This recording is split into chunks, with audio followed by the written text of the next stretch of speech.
Ézéchiel chapitre 3, verset 20. Si un juste se détourne de sa justice, éternel Dieu le devant lui et il pourra.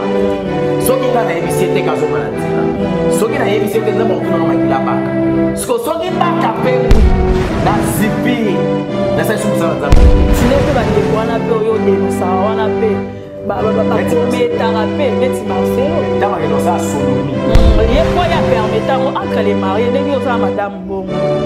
Ah, c'est tout à fait normal. C'est un acte d'abomination. Aïe, bien. C'est ça dans le chapitre 1er. Parce qu'il y a un commerce traité, mais il y a tout ça là. Avant de battre sa mère, il a fait ça le lot dans un dégâcé. To sepeli kokuta na lisusu na kati ya chaîne biso évangéliste Elonga TV tolobaka awa pena balongi na kati ya défense ya doctrine to défendre doctrine lolenge o esengeli na lobaka soki bomoni ke mosala nzambe o aleki awa défendre doctrine te lolenge esengeli oza pe près ya koleka ya koya ko défendre ngo ya ko pesa biso lolenge esengeli ezalela tolobelaki makambo ebele kasi lelo tozomeka kolobela eloko yo service ya Sainte-Seine tomoni awa déjà église catholique ya salaki ramo tomoni ndenge makambo lekeli seke pasika déjà belemi service ya Sainte-Seine eke salema na ba église nyonso ya RDC tomonaka ba église nyonso ba fetaka Pâques mais ba feta ngo ka na date o église catholique esalemaka tolobela service ya Sainte-Seine lolenge ni nesengele salema lolenge ni nesengele za la pratiquer tolobela ngo na évangéliste Elonga Yemoko. C'est votre humble serviteur, le frère Jires Moko na momesa ngo yambela bino basala nzambe. Nakosenga ba fongolelanga caméra et pas ndeko andimi ko sunganga mokola lelo na présenter bino invité nanga mokola lelo. Bonjour, shalom l'homme de Dieu. Shalom papa Jires Moko. Boni etonga ya nzambe, boni mosala ya nzambe, évangélisation ba am okino kanga bango zoya na bango kaka. Mosala nzambe continue to salango par la grâce de Dieu, ça va. Il y a une évolution. Na pesi mbote pe merci na bandeko nyonso bazo commenter frère Jires na rotanga ba kombote parce que leke belé na pesi bino ka ba mbote bisiko bozali ba encouragement na bino bandeko bazo benga nga pona ko encourager na pesi bino ba mbote ba ndeko ba féliciter nga na pesi bino ba mbote. Pourquoi pas dire merci à mon ami confrère Darke Mukwa ya bisiko bozali na pesi bino merci na moni pena maison du pain vitesse ezoya pena na ba jara ba émission bongo Bokoba pona lokumu ya nzambe évangéliste Elonga le tolobela oezali service ya Sainte-Seine na séparation dans sa émission tolobela service ya Sainte-Seine. Est-ce que le lenge omonelaka etonga ya nzambe ba service ya Sainte-Seine et salma lo lenge sengeli mais avant tokota na motuno wana na ngina tunelo mo esala nga pasi lo esala nga pasi zani oyebike kala mingi te awa ba pasteur ba église nyonso ba fêter pasika tokobanda na prière. Problème ezate loko Seigneur na sentiment de émission lelo ya omoni na kemba moko le sambo po tokota na sujet ya émission na somogolo. Éternel Dieu, Jésus-Christ de Nazareth, merci pour la grâce, merci pour l'angolo. Du début jusqu'à la fin, kolona salobo konayo. Seigneur, paie sa intelligence, sa sagesse divine, afin que malobo et kobi malibo tanayo sera éclairé pour tobi kisama. Pambate, nous sommes rachetés par ta parole, sombabiso, au sombabiso pe lilo banon de bikisaka. Et quand on a mis l'imo yabiso, c'est qu'il n'a qu'à sa ignorance par le nom de Jésus-Christ, nous avons su prier. Amen. Amen. Moutouna n'engezalaki Pâques calamité. Oui bien hein? Oui, l'église nyonso ya mokili mumba fêter Pasika. Na ba chrétien catholique, na ba chrétien de l'église des rêves, na ba tutu ba fêter Pasika. Wana biso nyonso to bien. Mais pourquoi l'église des réveils toponaka ka Pâques? Pe na date o église catholique a fêter. Wana biso tout fêter ngo. Kasi lokola ramo to mona ke inga mandala la catholique asala ke église des réveils sali ngo te. Tout ça la semaine sainte. Semaine sainte biso to catholique malgré to bima to yebi semaine sainte des jeudi saint vendredi saint samedi saint. Mais pourquoi réveil azwaka ka Pâques mais ba wana nyoso alongoli et servi nani semaine sainte ne loroté ramo et servi nani et loroté to kanisa te minyo kwa Jésus Christ. La souffrance de Jésus-Christ to ko fanda te poto kanisa rango. Et le faut célébrer c'est la résurrection de Jésus-Christ de Nazareth. Bosomi pe bokangwami o tozalaki na kati ya bokangami. Christ a somba biso par sa résurrection. Alongola biso ba we apesa biso la vie éternelle par sa résurrection. Pour ça que Yesu a c'est quoi quitter. Papa, mets-toi na kati ya pasi. Kasi bazo la kisabiso ki avant la résurrection à l'état qui n'avait été pour nous la kisabiso à l'état qui à côté qui na Jérusalem. Après au côté na Jérusalem tala ndenge ki pona aki ni kosomba biso. Bino bokeka ka asombi biso mais bozo la kisabatu te bisika ni na uta ki pe sika zokende. Bino okemba moko simba ka date ya pas ya catholique. Tant le mamba à côté qui na Jérusalem et c'est kasi batu bayi bakiye so côté qui na Jérusalem. mais batu bayi bit. Oh, bayebi ye so kota na Jérusalem. Kokota na ye wana akendaki bonheur te. Avant kota saleni. Aleli. Alelaki. Aleli des choses. Atali Jérusalem akela ngo mawa. Habita mboko elinge sopa makila nanga. Ayoki ngo mawa. Ayoki ba habita mawa. Vous comprenez? Alors étant la personne qui devait accomplir la mission. Azako obligé kota. Tant azokota akota qui avec tout son royaume. Batani mandala bazo betemilo bazo yemba. Yesu azokota ba yebisa bato no batika makelele. Abisoki bakokanga monoko na atema banga et ko ganga ni sengo. Bazale ko sepela la résurrection de Jésus son ke ba yeba. Que eyeli ya moto oyo aokende mbala moko na fait mission ke gokufa. Si makufa na ezali seko ndebe so toza ko nini kobikisama. Ba sepela ki yango son ke baza na idée. Alors toko fanda te boye biso siko lelo Yesu sa kota ka bimi. Momo na ba mupe bangwa bandi kota mwana ba memi. Siko bonaye bisanga na ramo batamemi ekulusu. Yesu tanga kota Jésus ba memi ekulusu. Kasi ekulusu est représenté Yesu ye mokote. Nde bazo koti c'est na kati. Comment mamno bisanga est-ce que Jésus ko la représenter par la croix? Asa représenté par la parole? Mais quand on parle des chrétiens, ba bengi so ba chrétien parce que Jésus autos tombola lelo azaki christifié. Mais excusez, la crucifixion c'est pas la croix. Mais vient du mot Christ. Croix, non? Christ est l'ingelo ba sauveur. Christifié l'ingelo ba sacrifié. Sacrifié par la croix, non? Papa, sacrifié n'est le mot crucifié. C'est pas la croix. Sur le sacrifice. Alors ngana yo to bisiko ngana to me kulusuni. Kasi Yesu ya meme kulusu yango ba la exception nenga meme kulusu. Yango na entrer tango ko na Jérusalem. Pasika okota na croix na eti ba mignololo yona sepela emona ke l'église catholique mukola pour enseigne mon baba la ça. Et ça distraction papa. Obolo bosa na distraction. Soko landi lisolo ya Pâques zo Luc chapitre 22 to kotanga. Limbisanga. Yango déjà pena na mo explication claire. Luc chapitre 22 à partir bandara na 15e.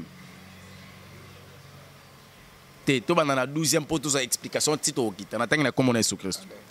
Et il vous montrera awa Yesu azotinda ba atindi je pense atinda ki Jean na Pierre. Abina bango bo kende place mo ba bongisela ngai esika pour na refêter Pâques. Yoka en Bible lobi. Et il vous montrera une grande chambre haute. Tout dans on a 20 na bana 10. Na 8 et Jésus voyant envoya Pierre et Jean en disant allez nous préparer la Pâques. Atindi Jean Pierre, boke ko bongisela biso Pâques. Pâques eza nini d'abord? Pour na ba juif, na culture na bango na boko ko na zala kinini. C'est une fête de la libération. Bazale ko célébrer bo somi bazwa ki kolunga ba umbu na kati Égypte. Omoni mouvement na bango wana exode wana ya kolungwa na ba umbu ko bima na kati esclavage ko yabwe. Bakanisa bango so ba célébrer ka yango ko ba kinzamba malamu sa bango bola malungola bango ba umbu. Siko yango moni basala ka fête. Et Jésus envoya Pierre et Jean en disant allez nous préparer la Pâques afin que nous la mangeons. Il leur dit où veux-tu que nous préparions? Il leur répondit voici, quand vous serez entrés dans la ville, vous rencontrerez un homme portant une cruche d'eau. Suivez-les dans la maison où il entrera. Et vous direz au maître de la maison, le maître te dit, où est le lieu où je mangerai la Pâque avec mes disciples? Et il vous montrera une grande chambre haute, meublée. C'est là que vous préparerez la Pâque. Ils partirent et trouvèrent les choses comme il leur avait dit.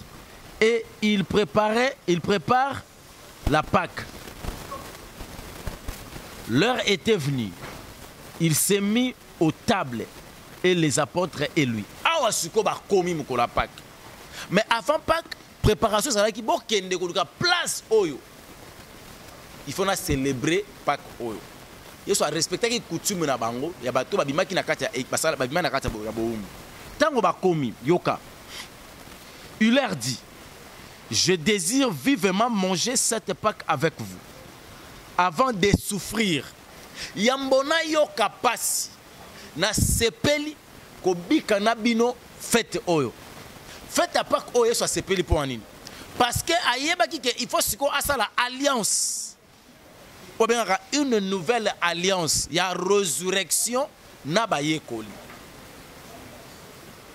Faut ça la nouvelle alliance na bango. Et ça alliance ya makila symbolisée par le vin. Yango to otanga. 16. Car, je vous le dis, je ne le mangerai plus jusqu'à ce qu'il soit accompli dans le royaume de Dieu. Et, ayant pris une coupe et rendit grâce, il dit: prenez cette coupe et distribuez-la entre vous. Car, je vous le dis, je ne boirai plus désormais du fruit de la vigne jusqu'à ce que le royaume de Dieu soit venu. 19. Ensuite, il prit du pain et après avoir rendu, il le rompit et le leur donna en disant: ceci est mon corps qui est donné pour vous. Faites ceci en mémoire de moi. Azulipa, après ça, il bango vina baxé bango lipa, lobina bango bo, lipa oyo. Eza nzoto nanga. Bosala kabe pona kokanisanga. Na waya ko expliquer le corps de Jésus et à la mémoire de Jésus-Christ, et ça symbolisé na lipa ndengeni. Car lui-même c'est le pain de vie. Or, bon, on va expliquer. 20. Il prit de même la coupe après la souper et la leur donnant en disant: cette coupe est la nouvelle alliance en mon sang. Cette coupe est la nouvelle alliance. Donc, boyokani ya sika. Ça, c'est la naissance de la nouvelle alliance. Et ça, les magi awa. Or, Christ a sombaki biso na makila na ye. Ah, on en a koufité. Mais à symboliser le sacrifice corporel, la lipa, à symboliser l'alliance nouvelle sur le plan spirituel navino. Vous comprenez? Azoa qui ango lipa, navin, en titre symbolique. Alors, manger cela, c'est mon corps. Pobo kanisa kanga. Donc, nous, qui corps n'a sacrifier. Le corps humain, ça sera sacrifié. Car je suis le pain de vie. À chaque fois que vous consommez le pain de vie en connaissant ou à vivre en consommant la parole. Car la parole s'est fait chair, c'est Jésus-Christ. Donc la consommation de la parole, on consomme directement le corps de Jésus. C'est par là que mais l'alliance a été faite justement tango kakababebi ville. C'est là une image ou le symbole yamakila ya Yesu, parce que nous sommes sauvés par son sang. On en a 20. Il prit de même la coupe après les soupers et la leur en disant: cette coupe est la nouvelle alliance en mon sang qui est répandue pour vous. Awa vino oyo bomela yango mais yango ezali boyokani ya sika oyo na nouvelle alliance tolongwe ma on ancienne alliance boyokani ya sika oyo na sali na bino po makila nanga esopani po na bino. Ah, makila sopanité. Jésus parlait d'une révélation future. Mais les disciples ne comprenaient pas parce que manquait d'abord l'esprit de la révélation. Donc, l'alliance, nouvelle alliance, et Salemaka, Mokolo ya Pâques. Nouvelle alliance, et Salema, le jour où il y a qui vit. Le corps de Jésus-Christ, c'est sa parole. Le sang de Jésus-Christ, aujourd'hui, c'est le Saint-Esprit. Mais ce que lié par l'esprit. Nous sommes justifiés par l'esprit. Service à Seine-Seine. Mais avant de faire le service à Seine, il y a tout le pourquoi tu es bon à Noël, tu fais au Noël, tu fais le 25. Sikoyo, Sikoyo, pour ne pas si cas, il y a une date où il y a la fixée. Il y a le mois d'avril, mais date est à la fixée. L'église Lyon se célèbre, la catholique, et l'église des réveils, va célébrer à Pâques. Pourquoi kaka biso to plonger na kati ya Pâques mais Noël ba église misusu baboya. Net ngai na fêtera Noël te, église pe biso pe to fêtera Noël te pour to fêter la naissance de Jésus te. Biso fêtera la résurrection de Jésus. Na mois d'avril. La résurrection. Parce qu'on dit bokino e ba résurrection et celle na mois d'avril. Mais c'est ce que les écritures n'ont expliqué biso. Le bien on a mois d'avril. Ah, je reste Nzambe. Yesu nanu na boyi ko webso ke Yesu abotama na décembre te. Si vous plutôt nous on na débat ya on a zoya. On a comme les gars ba Pâques et comme les gars ba ya ba date pour nous expliquer eza date. Et date. Oh Yesu ali li para ba école en avril. Papa. Est-ce que ça na mois ni? Ça na mois d'avril. Olingo me manga na débat ya ba date. Na boko yebiso ke Yesu abotama na kaka soki Pâques o ba lia ki li avril. Na mois d'avril. Merci. Bandeko nyonso ba kangi ke pasi ka oyo so aliaki na ba yekol na ezaki na avril. Mais mosala nzambe tika to tuna motuna o sio c'est. Il y a naissance à Jésus, papa. Biso toza wana pona ko célébrer la résurrection et non la naissance. Et puis Yesu abotama na décembre te. Vous comprenez? La naissance à Jésus to ya na ngoto tika ngweleka. Na ye na lobi boye. Service ya Seine-Seine. Le l'autre moment na église union sur ça service à Seine-Seine. En tant que défenseur en doctrine, avant qu'on aille l'autre église na ba église le lenge ba sale lango, on expliquer biso le lenge ni service ya Seine-Seine et sengeli eleka. Bible, eza la Bible là, yango kanyo c'est déjà établi. To bani na makila.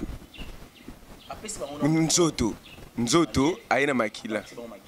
Mais to moni ba église mususu ba bandaka biso na nzoto bayo pesa so makila esali mabongo mais toki na église catholique ba mona ba pesa batu kaka nzoto ya Yesu makila basango mo ba meli likolo kuna mais na service baba kike to lia yango pona okanisa ba zubi makila to mela yango pona okanisa mais comme na tanga ko pesa ba pesa batu kaka nzoto kasi makila ba pesa bisote pratique wana moni ke ba esroke batu makila Yesu parce que tonne bo ba pesa bango de point. Parce que les akinde yo lo ba ke service ni quoi autre c'est une émission sur la femme. Si ko batali ke sacrificateur ka fois mais la makila. C'est parce que aux défendre ma bé, aux défendre bango na ma bé, aux défendre ma sacrificateur te motumbi. Aux défendre ma bé. Aux défendre bango na ma bé, aux défendre bango ma bé. Na défendre bango ma bé neni. Emsu bon ba tenga na talika emsu sacrificateur ande il faut me la makila. Est-ce que Yesu c'est batu nyonso?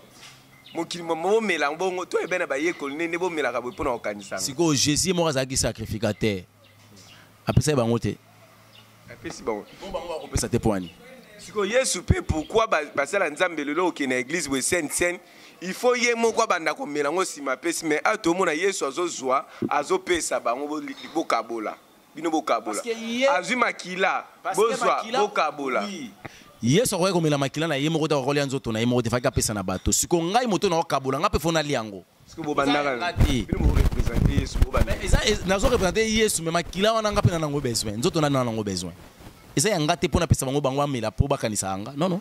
Nanga na bango to kanisa Jésus. Donc nazo obligé na zwango. Mais bino botanga bosala ka bo pona okanisa. Mais c'est ce que dit la Bible.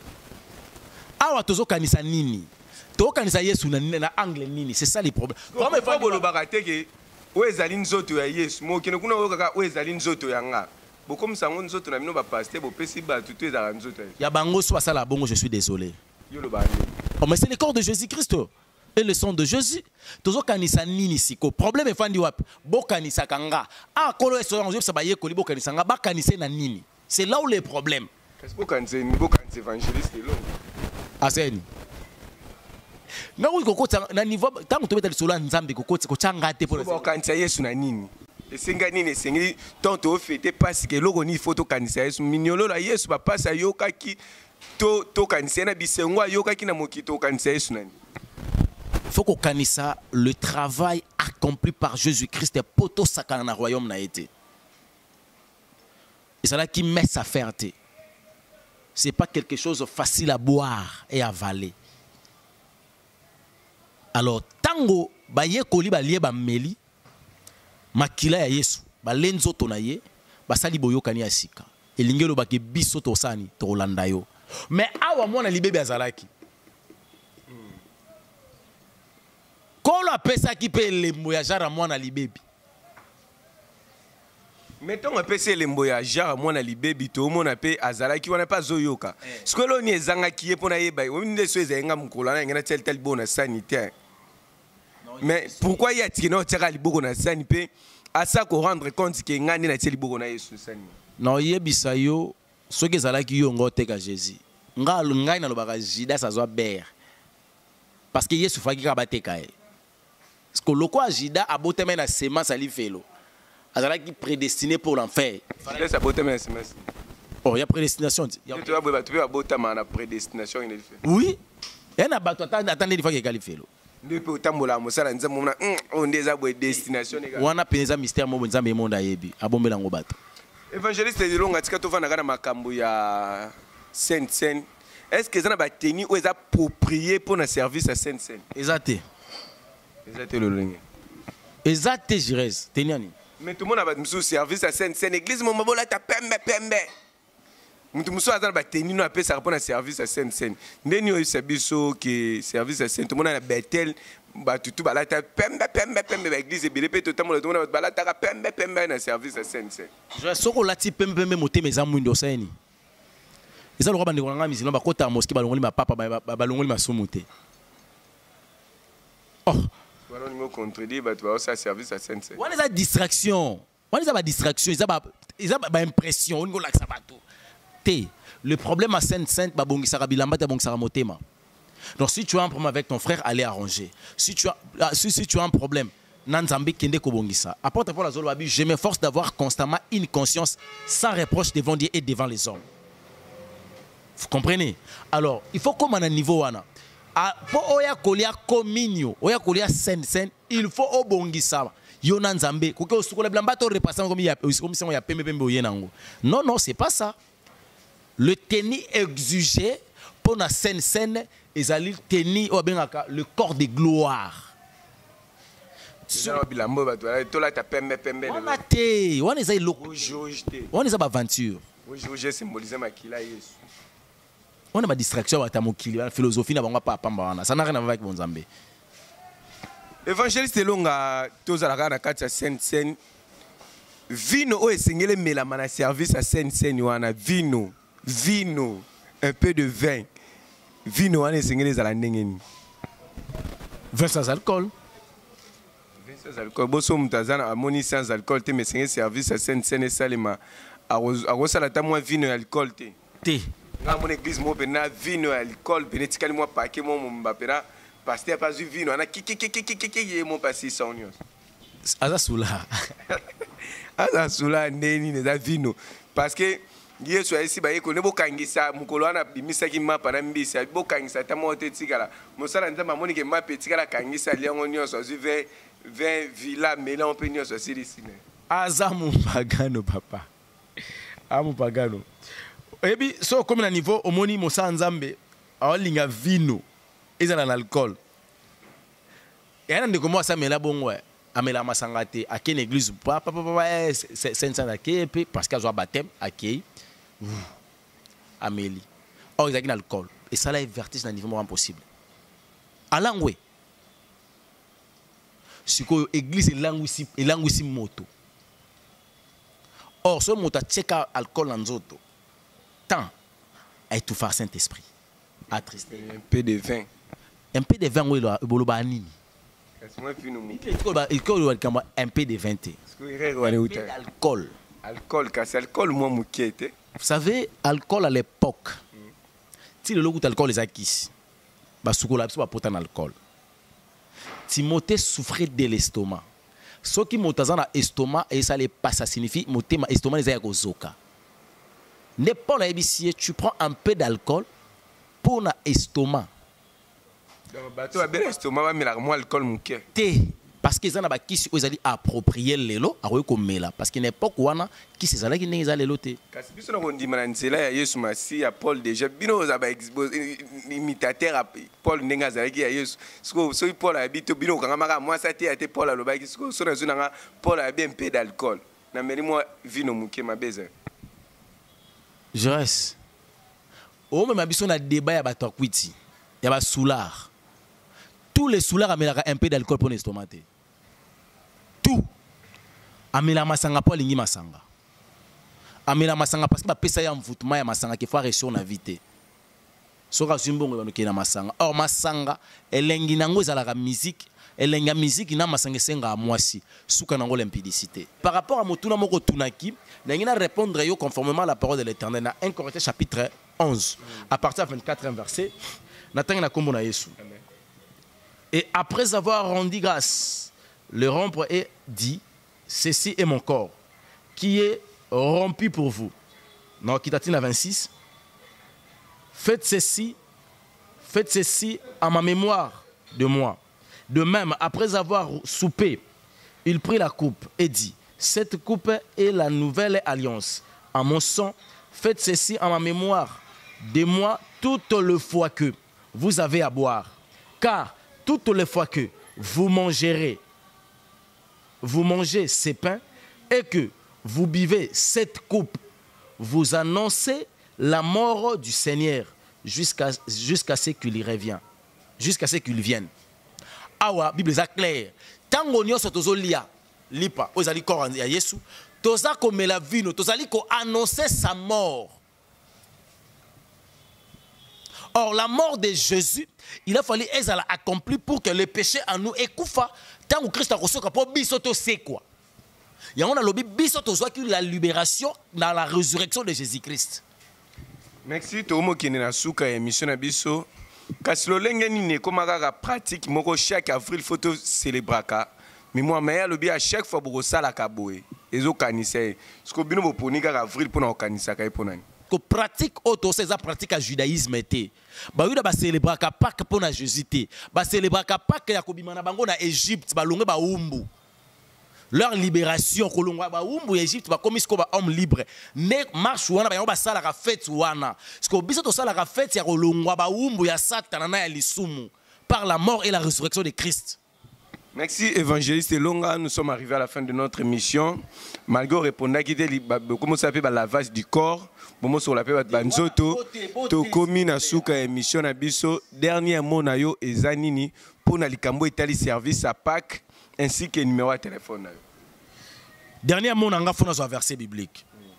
1 Corinthiens chapitre 11. À partir à 27e verset, tina 29e na tang na kombo na Jésus Christ. C'est pourquoi celui qui mangera le pain ou boira la coupe du Seigneur indignement sera coupable envers les corps et les sang du Seigneur. Que chacun donc s'éprouve soi-même et qu'ainsi il mange du pain et boive de la coupe.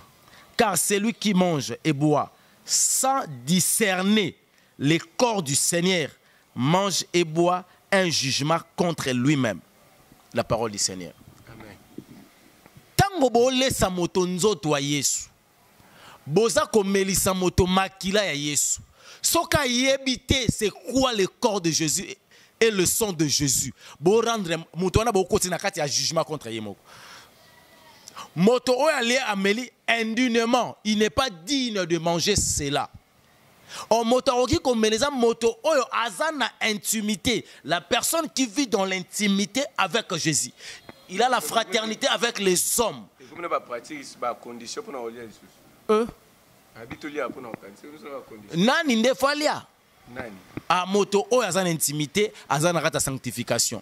C'est pas ba rankine ngana na problème na yo bon, na kino lia communion hein, na oya bongo to silisa na yo. Papa, oza ko se rendre donc ozali ko se juger. Donc, d'office, aucun problème dans le Yesu. Est-ce que vous avez dit que sainte, nde tomelaka sen bongo tozolia corps à Jésus bongo oyebi ke soko liango dinma oliango indignement ozana ebelisaka oko bate belé baso lelo ba infirmité comment na infirme à cause de communion na 20 oyebi mais le lengeni kasibino komaka ozwa baptême ya rolia nzoto à Christ baptême bato baye baraté pourquoi les gens bazwaka baptême baptême est côté sabato lola té pour preuve moi bazwa baptême té makota lola to ya pe sur baptême to silisa na ligambo ya sainte ba condition ba norme o muté sengela lia communion pour to chité n'a expliqué to kitana 30 c'est pour cela il y a parmi vous beaucoup d'infirmes et de malades et qu'un grand nombre sont morts à cause ya sainte bazala qui dit n'était ben infirme babimi babeli pe batumusu bakufi 31 si nous nous jugions nous-mêmes nous ne serions pas jugés mais quand nous sommes jugés nous sommes châtiés par le Seigneur afin que nous ne soyons pas condamnés avec le monde. Ainsi, mes frères, lorsque vous vous réunissez pour le repas, entendez-vous les uns les autres. Bon, yokana. Si vous avez un ennemi, vous avez droit de la famille, na limbisa ye mengana yetili wa Bible lobi na soso ki loboko mona lisumu katango na kata ye ngana yeto kabwana mais OK kolia communion au se juger yeba ko obela maladie lelo ba te belé ba na problème à santé ta musu to boti na moto kotabo tata kotabo mama akenda kolia communion mabe. Merci to comme na suka ngo moni tango to kenda na ba cure d'âme pour la délivrance à moto faut tout na moto. Est-ce que ton cœur est dans moto moko kangate on a kanga au sambelaka l'église no liaka communion ya ta musu koza likambo za na communion parce que délivrance dit au sala à le réparer avec la personne bongisa na ye soko silisi ya katole la mawanzambe jugement wani longwa muto abiki yateke fire moto beta maboko c'est quoi ça l'église lo yenge kota l'église to baza pour ba sous service à seno na mozindo plus de 143 97 58 21 175 plus de 143 97 58 21 175 non lingasko to le baptême. Merci, nous sommes arrivés à la fin bato ba luka ba sujet émission mbala simatolo bela sur le baptême yo mutoza ba question tout na pona baptême numéro à frère Jiré César plus 243 89 14 59 314 plus 243 89 14 59 314 tinda ba question na to solo na évangéliste na émission ya sur les baptêmes to reposer mituna kasi yo mutolia sen ozoki no kotinda ba moto ndenge évangéliste elonga lobike ba mbiloko msusu zena obilakeli mabe te parce que ka kolia nzoto Yesu mabe na kanda na problème à mutu omoni makambo ekomela yo parce que au lieu sen na ndenge singeli yango ko isami na problème soki kolo Yesu masi a bombi abateli biso ah évangile Régie 1 Corinthiens 11:34 Régie olobini. Merci beaucoup ndegonangai mukwaya badadi dadia ba mukwaya lelo cameraman. Si quelqu'un a faim, qu'il mange chez lui. Bible bandolo babongo. Mukola sen soza nzala ko kolia lipate. Il y a pas abino. Tu ko ça va vendre, il y a pas foufou. Yoka. Enfin que vous ne réunissez pas pour attirer un jugement sur vous mon frère. Koyate osangana. Ngana sina yoka pena l'église moko ba pena ke oya kolia te akomela 20 lelo a suspect. Parce que nous ça fani ole ba mona na suspect na kolia akabonga ba été au créer mutu jugement. Je réglerai les autres choses quand je serai arrivé.